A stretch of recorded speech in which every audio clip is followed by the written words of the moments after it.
we were facing an alien threat from outside this world. And yet, I ask you, is not an alien force already among us? They're all over the damn place. They're in our midst, and they are family. We're related to them because they were the ones that had a hand in establishing us as a hybrid race 100,000 years ago. And that hybridization is still underway, it's still happening, even as we sit here and speak. It hasn't stopped. It's underway. They have different agendas. Some of them are nice folks and some of them are not. As I said, they have different agendas, but they're all around, the ones I refer to as the others. I hate the term alien, I hate the term UFO. There are no UFOs. We've known what they are for years and years and years. Some of them are ours, some of them are theirs. Seriousness of the cover-up and the lies they've been telling you. The importance of why you need to know as much as you can know. And you need to be presented with the material because, damn it, you all deserve the truth. You have a right to know and you have a need to know because you are the people that this whole damn thing is all about. In fact, the mysteries go far deeper than that. Besides the fact that they have found processed metals such as brass and mica on the moon, they have also found uranium-236 and neptunium-237 on the moon. Well, why is that significant? Well, besides the fact that this is seldom ever discussed, and by the way, this comes from NASA scientists themselves and scientists at MIT. I mean, this isn't a secret, but nobody talks about it. It's like they discovered this and just left it alone. But more specifically on why this is so interesting is that these elements have never been found to occur naturally. In fact, uranium-236 is a radioactive nuclear waste which is found in spent nuclear and reprocessed uranium. But even more interesting is that neptunium-237 is a radioactive metallic element and a byproduct of nuclear reactors and the production of plutonium. But this little known fact of processed metals and artificial elements on the moon is just seemingly left out of any conversation from the mainstream or even NASA altogether. I mean, it's not a secret, but literally you have to be a weirdo like me and go looking for the information to find it. You know, many people don't believe that we went to the moon, but there is a significant amount of evidence that shows that, yeah, we have indeed been to the moon. The real question is, when did we first go to the moon? What did we find there? And when's the last time we've been there?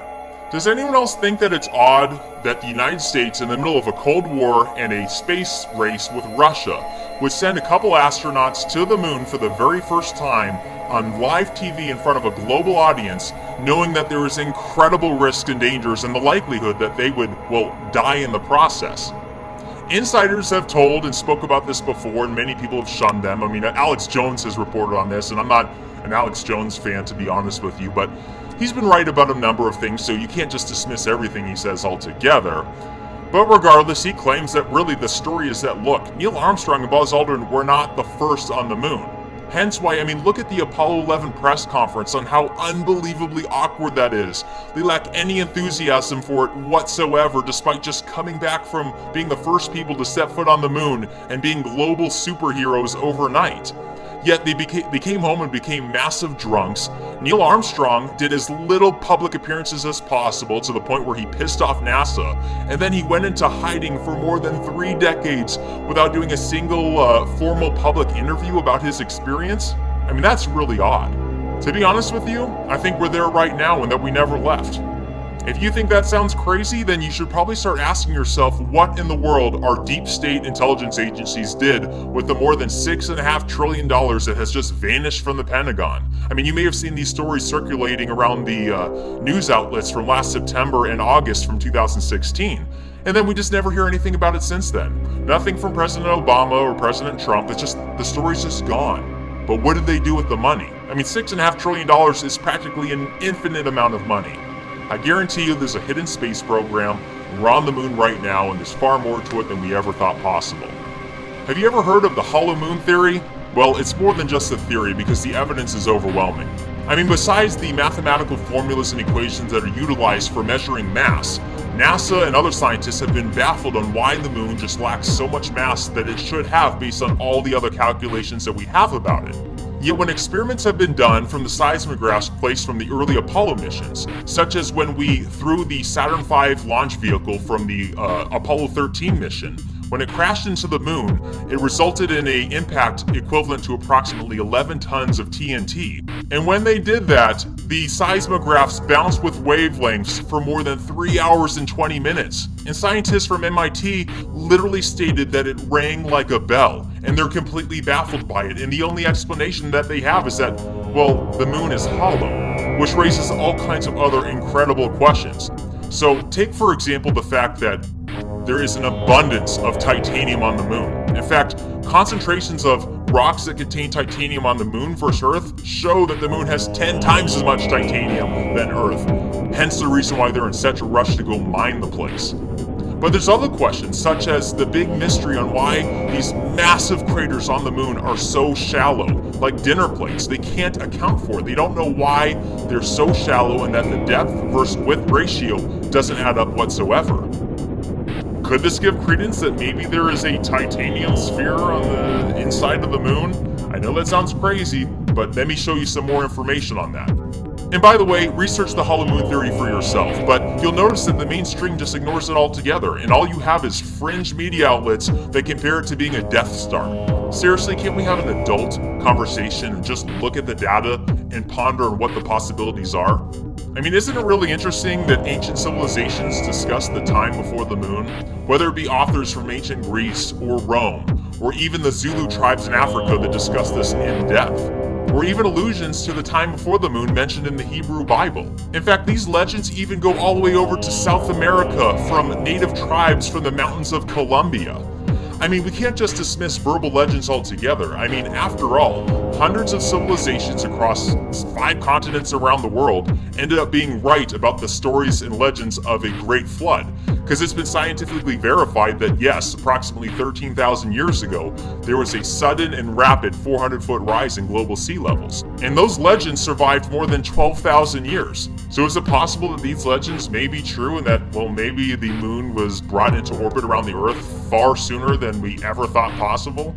And everything is just lined up just perfectly to allow for an abundance of life to essentially flourish here on Earth. I mean, it's also worth mentioning that our moon is so unique in of itself that it's the only moon in our solar system, or even in the observable universe for that matter, that has a nearly perfect circular orbit. It's technically still elliptical. However, there's no other moon that orbits its planet that we have ever seen like ours does. Now let me dump some coincidences on you. Take the ratio 108. If you divide the distance from the Earth to the Sun and divide it by the Sun's diameter, you get 108. Well, the same thing with the Moon. Divide the distance from the Moon by its diameter, and you also get 108. Which is interesting because 108 is mentioned in ancient civilizations. Whether it be the 108 towers in Cambodia, or the significance of 108 in the Hindu religion, or even 108 that might have some similarities to the Stonehenge monuments with the outer perimeter equaling 100.8 feet. And all of these things allow for a near perfect solar eclipse, well, perfect to within 99.9%. But the coincidences don't stop there. In fact, the Sun and Moon appear the same size in the sky because the Sun's diameter is about 400 times greater, but the Sun is also 400 times further away. But not only that, the Earth rotates at a speed 400 times faster than the Moon. And another number, 366. The Earth spins 366 times during 1 year, and the polar circumference of the Earth is 360 times bigger than that of the Moon. For the sake of brevity, I'll stop there, but the coincidences don't just stop there. It's unbelievable just how perfect everything is between the Earth and the Moon. These perfect alignments, the mass of the Moon, and its perfect orbit and distance from the Earth have allowed for incredible amounts of life, for the tides, for the seasons, and although I'm not saying that the Earth would look anything like these other places we've landed on without the Moon, it sure is interesting on how grateful we should be for, well, whatever put the Moon in its place when and where it did. But there's other outstanding questions about the Moon. such as the Apollo 10 mission where they did a practice run where they did a lap around the moon prior to the Apollo 11 mission, where the astronauts overheard what they described as music. There was a rhythm, it was incredible, like nothing they've ever heard. And they spent the better part of an hour while on the far side of the moon discussing this, and that's when they heard it, while they were on the far side of the moon, so it couldn't have been anything coming from planet Earth. And although I'm not suggesting that it's aliens on the moon listening to music, all I know is that the astronauts were freaked out about it, and they spent the better part of an hour discussing on whether they would even share that with NASA for fear of what it would do to their careers. And you know what NASA did? They kept this story secret for nearly 50 years. That's kind of a red flag to me. And to throw even greater mystery into the moon, are you familiar with what's called lunar transient phenomena? Where dating back to the 1100s, there's been several notable occasions where people on Earth have observed glowing lights and fluorescent lighting on the moon. Many of which cannot be explained through meteorites, which would, maybe be a flash of light, or even volcanic activity, which would be sustained glowing red, lighting, which has been observed, which has never been proved to be volcanic activity, by the way. But take, for example, the Apollo 11 mission. Buzz Aldrin, Neil Armstrong, they're on their way to the moon, just hours from stepping foot on it. People back on the Earth are planning their barbecues. Meanwhile, NASA calls to Apollo 11 to say that through their telescopes they observed some sort of glowing greenish light on the north side of the moon. Immediately, Michael Collins radios back, and they were observing it as well, and they described it as a slight fluorescent lighting. And then this story was just never heard from again. They didn't make it classified, it's not secret, but you would expect that to be a headline of some sort. I mean, think about this, just hours from stepping foot on the moon for the first time, there's only been several notable occasions of these lights ever being seen. And it just so happens from the first time we're ever going to step foot on the moon, this is observed by NASA from Earth, as well as the astronauts that are about to land there, and the story just gets, omitted from the headlines altogether. Isn't that interesting? Maybe we should go back to the moon and look at these places where these lights have been seen from. Maybe we should go back to the moon and figure out why the moon craters are so shallow, or why there's processed metals, or uranium-236 and neptunium-237. Add all these things together, guys, and you get some really interesting conclusions. Anyways, guys, it's time we start asking serious questions about the moon. It's time we start entertaining the fact that, maybe it was geoengineered by some advanced race who knows how long ago. I mean, I know this sounds crazy, but when you take into consideration all the impossible coincidences, well, I mean, maybe it's not impossible, but do you think it's just a coincidence? I sure don't.